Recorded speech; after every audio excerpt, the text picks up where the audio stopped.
Tama. Ba't ako kasama mo sa Doha?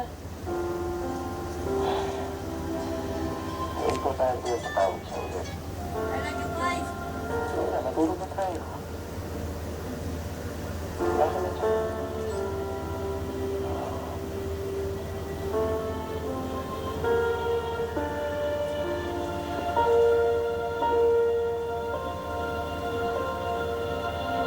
alam niyo guys, nagaan ni Maricel na yung pagkain mo. Di, ito naman para sa inyo. Alam ko perfect yan sa size niyo. Salamat na naman. Oo, nagaan niya ngayon. Ganda naman Dito ito. ngayon samahan. Nadalo siya ha. Ako yung mga type Hintayin ko. mo na lang. Siyempre naman po. Naku, mas marami pa nga dapat pasalubong ni eh. Kaso, ano to? Biglaan yung uwi ko. Bigla. Ay, kasi yung inuto ni Maricel, ay yung adobo. yung Matagal ko sa- na yung in-apply yung leave ko. Kaso, ngayon lang mo na-approve. Alala kami sa'yo, lalo na nung nasuwasan mo sa mga tawag namin. Sorry, Dia. Sobrang busy ko lang mo talaga doon. Ang ganda. Kasabay pa kayo ni Paul mo eh. Ay, yan po yun. Eh ano naman ngayon? Pagkatapos ba naman ng ginawa ni Paul ng kay Mia? Alam ko namang ayaw niya nang makita yan eh. Diba anak? Hindi masyado matagal na may nangyari. Kalimutan ko na lahat. Napatawad ko na rin si Paul.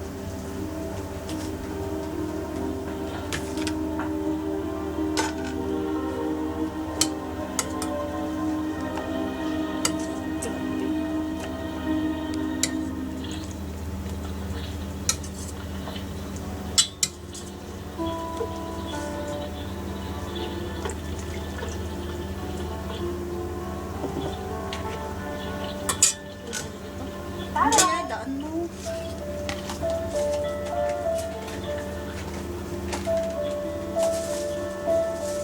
Oh! Ba't di na lang makatingin?